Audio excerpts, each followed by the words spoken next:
IQQQ, the ProShares. Income from Nasdaq. Should we buy or sell? We're going to break it all down today. Hey everyone, welcome back to the channel. I'm Doug, the Retirement Guy, with all your monthly ETFs. We're taking a look and a deep dive into IQQQ. This was part of our 7 competition to see who was the best ETF working with the Nasdaq 100. So we're going to break down, give you all the information about this, how it works, what goes on behind the scenes, and really pop the hood and see who's giving us what we're looking for. Let's break down IQQQ today. We do have to do the disclaimer, and that is past performances don't guarantee your future results, and this information in this video is for educational and informational purposes only. I am not a licensed financial advisor. I am just one who's been studying this stuff for years. The example and suggestions discussed here are basically not suitable for all individual situations, so always contact a financial advisor before making financial decisions. So ProShares Nasdaq 100 High Income ETF, better known as IQQQ. This fund tracks an index pursuing a daily covered call writing strategy. Now that's what makes this unique. The strategies, the underlying thing may be the same as the Nasdaq 100, but it's how they write a strategy to basically create either income, growth, or a combination of the both. Now with IQQQ, these guys use that daily covered call strategy. So that what they're doing is they're always changing. Each day they're changing or have an option to change what they're doing in their covered calls. So they're establishing different price points. So as the market's going down, they can adjust accordingly. As the market's going up, they can adjust accordingly. So it makes it for they're very, very flexible and very aggressive in what they're doing. The fund seeks to generate a high level of income combined with the performance returns of the Nasdaq 100 over the long term. Now, for distributions in the past 12 months, this comes directly from the IQQQ website, is the distributions of 331. Now, granted, we're probably over, they'll update it here for what they did in the month of April, since this is the very 1st of May. It does pay out a monthly distribution. It has a SEC 30-day yield of 0.23%. That's primarily because of the money that they'll put on hold, put into treasury bonds and so on. 12-month distribution rate is about 8.77%. Now, this fund came out 3/18 of 2024, so it does have a little bit of time underneath that. It has $386 million in net assets, and their expense ratio is only 0.55%. So they're fairly effective in this type of category. Now, when we take a look at the year over the past year, how ProShares have actually done. Let's look at the numbers underneath the hood here. Like I said, $381 million in net assets.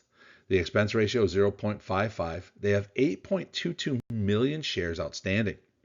They've paid $3.65 in distributions, or an actual total dividend yield of 7.74%. Now, they do pay that out monthly, and their X date is always the 1st of the month. This fund has a high of $47.21, a low of $36.03. Now, I'm going to note to you that right now is in the day range over this past 1st of May. The range was from $46.78 to $47.21. It hit its all-time high. So you can see in the chart, and this is what we watch in this, is we had the knockoff in April. When we started the war in Iran, we did have a drop-off in a lot of different funds. So we had the drop-off. But look at the recovery it's done ever since. It is rocketed to new and high levels. So their growth rate has made a little adjustment to that 26.10% with that yield at 7.74%, giving us a total return of 30.20%. So you can see we're getting most of our total return from that growth side, and we're really seeing the growth side dramatically rise since that April drop-off. So now we take it the year to date. Now the year to date, remember, is January 1st to basically end of April. And you can see that the fund has had a growth of 5.86%. We do see the drop down in that April where the big recovery is coming at the end, which amplifies a lot more information.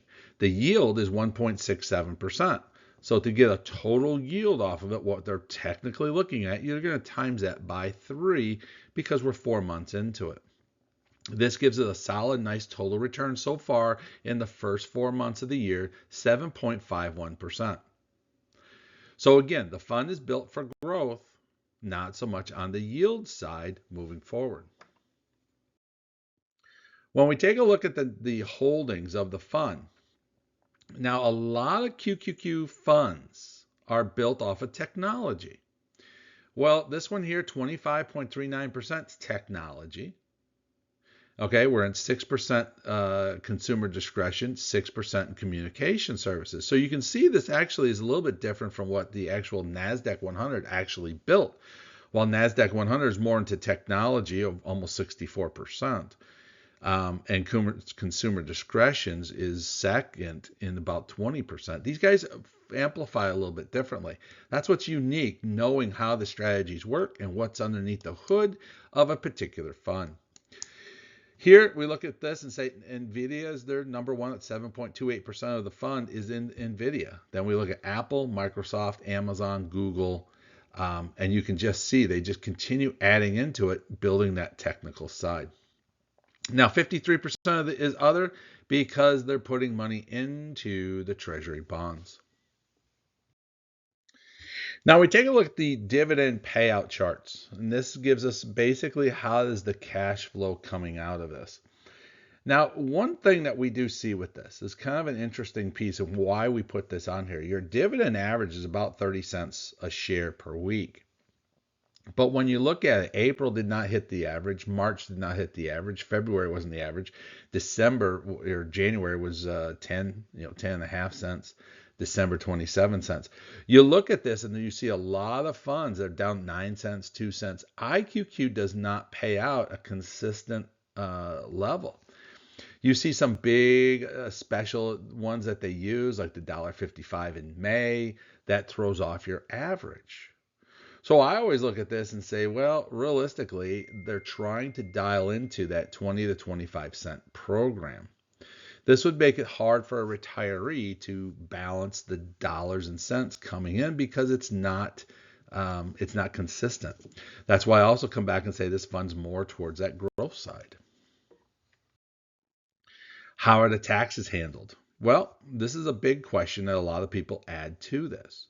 They use the Section 1256 contracts, which is what we call the 60-40 rule. IQQ primarily generates income by selling daily covered calls of the Nasdaq 100. So what they use is this 1256 contracts, which gives them the option of having 60% of the gains are taxed at lower long-term capital gains rates. 40% of the gains are taxed at short-term, which is like having ordinary income.